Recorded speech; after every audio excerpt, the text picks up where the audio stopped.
কৃষ্ণ কৃষ্ণ কৃষ্ণ।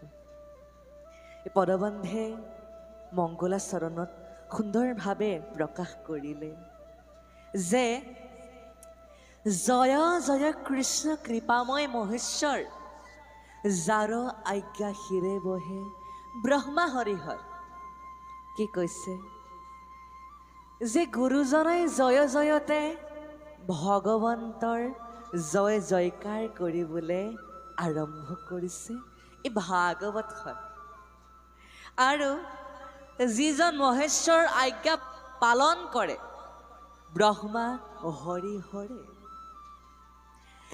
যিজন মহেশ্বৰে নেকি মৎস্য কুৰ্ম আদি অৱতাৰ গ্ৰহণ কৰিছে, সেইজন ঈশ্বৰ কৃষ্ণক গুৰুজনাই জয় জয়তে কোটি কোটিবাৰ নমস্কাৰ জনাই লৈছে কৃষ্ণ। তাৰ পাছত কৈছে যে নমো নমো মধু মূৰ ৰিপু মহাহৰি, অন্তেজ্য উত্তম আতি হুৱে জাকস্মৰি। কি কৈছে যে পূৰ্বতে মধু আৰু মূৰ নামৰ দুজন ভগৱন্তৰ শত্ৰু আছিল, আৰু সেই দুজন শত্ৰুক ভগৱন্তই বধ কৰিছিল। লগতে যিজন ঈশ্বৰ কৃষ্ণৰ নাম ল'লে নেকি অন্তেজ জাতি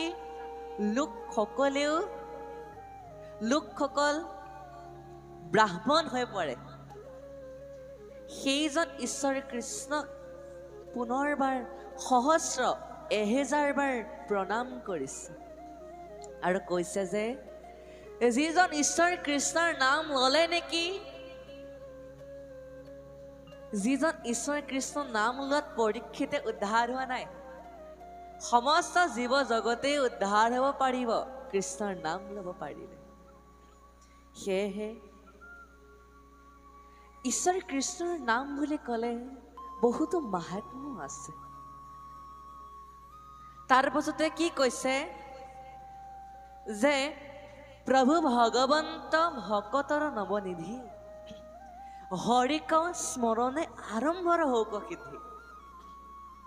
কি কৈছে যে ভগৱন্তই কৈছে যে ভগৱন্তৰ বোলে এটা ডাঙৰ ভঁৰাল আছে, সেই ভঁৰালটোত সমস্ত আছে, আৰু ভকতক যি প্ৰয়োজন হয় ভগৱন্তই সেই ভঁৰালটোৰ পৰা সমস্ত ভকতক প্ৰদান কৰি থাকে।